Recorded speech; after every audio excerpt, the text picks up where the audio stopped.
Hello guys, आज हम discuss करने वाले हैं क्लास 11 इंग्लिश के बर्थ चैप्टर की शॉर्ट समरी।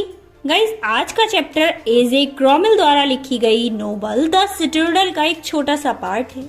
इस चैप्टर का मेन कैरेक्टर एंड्रियो मेंशन है और वो एक मेडिकल स्टूडेंट है। वो छोटे से गांव वेल्जी में डॉक्टर एडवर्ड के यहाँ एज अ असिस्टेंट वर्क करते हैं। स्टोरी स्टार्ट होती है, रात के 12 बज रहे थे और एंड्रयू अपने क्लिनिक से, मतलब जहाँ पर वो काम करते थे, वहां से अपने घर की ओर जा रहे थे। रास्ते में जाते जाते वो सोच रहे थे, यार आज का दिन कितना ज्यादा गंदा था।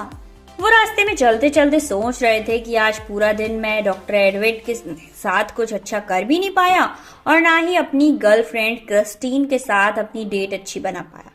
चलते चलते वो घर पहुंच जाते हैं और देखते हैं कि उनके गेट पर मिस्टर जो उनका वेट कर रहे हैं और वो कुछ बोलते इससे पहले ही मिस्टर जो ने बोलना स्टार्ट कर दिया। वो एंड्रयू से कहना स्टार्ट करता है कि आपको याद है कि मेरी वाइफ 20 ईयर बाद प्रेग्नेंट हुई है और आज उसकी लिवर पेन स्टार्ट हो गया है। मुझे आपकी जरूरत है, आप मेरे साथ चलिए। इस पर एंड्रयू कहता है कि आप यहीं रुकिए, मैं अपने इक्विपमेंट लेकर आता हूँ, फिर हम दोनों साथ में ही चलते हैं। एंड्रयू जो के घर पहुंचता है, जो कहता है कि मैं यहीं रुकता हूँ, आप अंदर जाइए। जब वो सीढ़ियों से चढ़ते हुए अंदर जा रहे थे तो एंड्रयू ने देखा कि उस घर का किचन काफी नीट एंड क्लीन था, बट उस घर का फर्नीचर काफी ओल्ड था। ओल्ड मतलब पुराना था भाई। वो ऊपर चढ़े तो उन्होंने देखा कि उस रूम में 3 लेडी पहले से ही प्रेजेंट थी। फर्स्ट थी उनकी वाइफ जिसका नाम था सुजैन, सेकेंड थी उनकी मदर इन लॉ मतलब जो की mother in law, and third थी मिडवाइफ। मिडवाइफ मतलब डिलीवरी कराने वाली जो नर्स रहती है उसको मिडवाइफ कहते हैं। अब सुजैन को काफी ज्यादा पेन हो रहा था। एक होता है लिवर पेन, एक होता है पेन होना। तो एंड्रयू ने क्या किया, उसको क्लोरोफॉर्म दे दिया और क्लोरोफॉर्म देने के बाद वो नीचे आ गए। अब जो की मदर इन लॉ थी वो एंड्रयू को घूर घूर कर देख रही थी। उनके कहने का मतलब ये था कि अब एंड्रयू दवाई देने के बाद वापस चले जाएंगे और हम कॉल करते रहेंगे, ये वापस नहीं आएंगे, क्योंकि रात के 12 तो वैसे ही बज रहे थे। और इस बात से कहीं ना कहीं उनकी मदर इन लॉ परेशान थी। इस चीज को बिना कहे ही एंड्रयू समझ जाते हैं और वो कहते हैं, माता जी आप परेशान मत होइए, मैं कहीं नहीं जा रहा हूँ। अपने सारे इक्विपमेंट्स और अपने हेड की टोपी उतार कर वो किचन की टेबल पर रख देते हैं और वहीं एक फायर प्लेस के पास बैठ जाते हैं। फायर प्लेस के पास बैठकर वो बस वेट कर रहे थे कि तभी जो की मदर इन लॉ एक टी का कप लेकर आती हैं और एंड्रयू को दे देती हैं। वो एंड्रयू से क्वेश्चन करती हैं कि आपने जो क्लोरोफॉर्म दिया है उससे बच्चे या फिर बच्चे की माँ को कोई नुकसान तो नहीं होगा। वो कहते हैं नहीं, इससे कोई नुकसान नहीं है। अब एंड्रयू अपनी और अपनी गर्लफ्रेंड के बारे में बैठे बैठे वहां पर सोच रहे थे। वो सोच रहे थे कि उनकी गर्लफ्रेंड और वो एक साथ खुश नहीं है, वो उनके साथ एडजस्ट नहीं कर पाती है और वो अपनी गर्लफ्रेंड के साथ एडजस्ट नहीं करते हैं। तो कहीं ना कहीं उन दोनों को अलग हो जाना चाहिए, क्योंकि दोनों ही इस रिश्ते में खुश नहीं है। वो इतना सब सोच ही रहे थे कि मिडवाइफ की आवाज आती है और वो फटाफट से ऊपर जाते हैं। बहुत ज्यादा जद्दोजहद करने के बाद डिलीवरी हो पाती है, पर डिलीवरी होने के बाद वो देखते हैं कि जो बच्चा है वो बर्थलेस है। ना ही वो बच्चा कोई एक्टिविटी कर रहा था, ना रो रहा था, ना हंस रहा था और ना ही उसकी आईज खुली थी।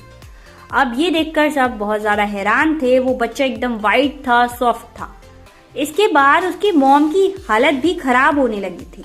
अब सिचुएशन ये थी कि एंड्रयू बच्चे को देखे या मॉम को देखे। तो आप मुझे कमेंट करके जरूर बताना कि डॉक्टर एंड्रयू ने किसको सेलेक्ट किया होगा। अब फाइनली डॉक्टर ने सुजैन को सिलेक्ट किया और उन्होंने सोचा कि सुजैन को पहले बचाने की कोशिश करता हूँ। बहुत सारे एफर्ट्स लगाने के बाद वो सुजैन की जान बचा पाए। बच्चों को उन्होंने मिडवाइफ के हाथों में दे दिया था। सुजैन की हार्ट बीट अब नॉर्मल हो चुकी थी। जैसे ही वो नॉर्मल हुई तो डॉक्टर ने मिडवाइफ से पूछा बच्चा कहाँ है, तो मिडवाइफ कहती है कि वो बेड के नीचे है। क्योंकि वो एकदम वाइट हो चुका था, ऐसा लग रहा था कि दम घुटने की वजह से उसकी मौत हो गई है। जो डॉक्टर थे वो समझ चुके थे कि इसकी दम घुटने की वजह से प्रॉब्लम हुई है इसको। ये डॉक्टर मिडवाइफ से कहते हैं कि तुम फटाफट से जाओ, एक ठंडे पानी का बॉल, एक गर्म पानी का बॉल, एक टॉवल लेकर आओ। वो अपनी स्लीप्स को ऊपर चढ़ाते हैं और बच्चे का ट्रीटमेंट करने के लिए रेडी हो जाते हैं। डॉक्टर एंड्रीव उस बच्चे को एक बार ठंडे पानी में, एक बार गर्म पानी में डिप करते, फिर ठंडे पानी में, फिर गर्म पानी में। ऐसा उन्होंने लगातार 15 मिनट तक किया। मिडवाइफ कहती है कि डॉक्टर आप बेकार ही मेहनत कर रहे हैं, अब इस बच्चे में कुछ नहीं रहा। फिर भी एंड्रीव मेहनत कर रहे थे। वो इसलिए कर रहे थे क्योंकि उस घर में जो ओल्ड लेडी थी ना, उसको बहुत ज्यादा इंतजार था उस बच्चे के आने का। उसे ये बात कभी भी गवारा नहीं होती कि जो बच्चा 9 महीने से जिस बच्चे का वो इंतजार कर रही है वो अब इस दुनिया में है ही नहीं। इसीलिए डॉक्टर अपने पूरे एफर्ट्स लगा रहे थे कि वो कैसे भी ठीक हो जाए। बस लगातार कोशिश करने के बाद वो उस बच्चे को टॉवल से पोंछते हैं, उसके हार्ट पर प्रेस करते हैं। प्रेस करने के बाद वो बच्चा मूव करने लगता है और फाइनली एंड्रीव को तसल्ली आती है कि ये बच्चा जिंदा है।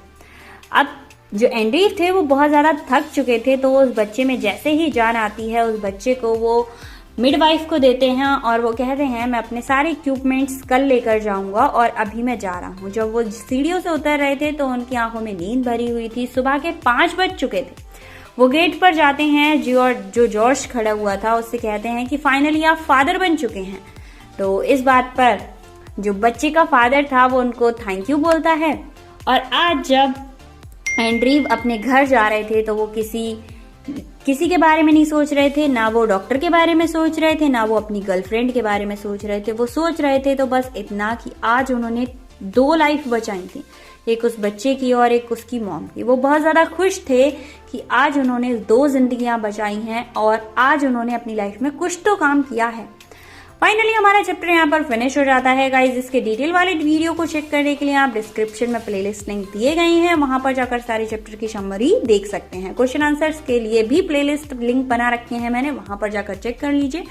मिलते हैं नेक्स्ट वीडियो में एक और चैप्टर की शॉर्ट समरी के साथ। Thank you so much, take care.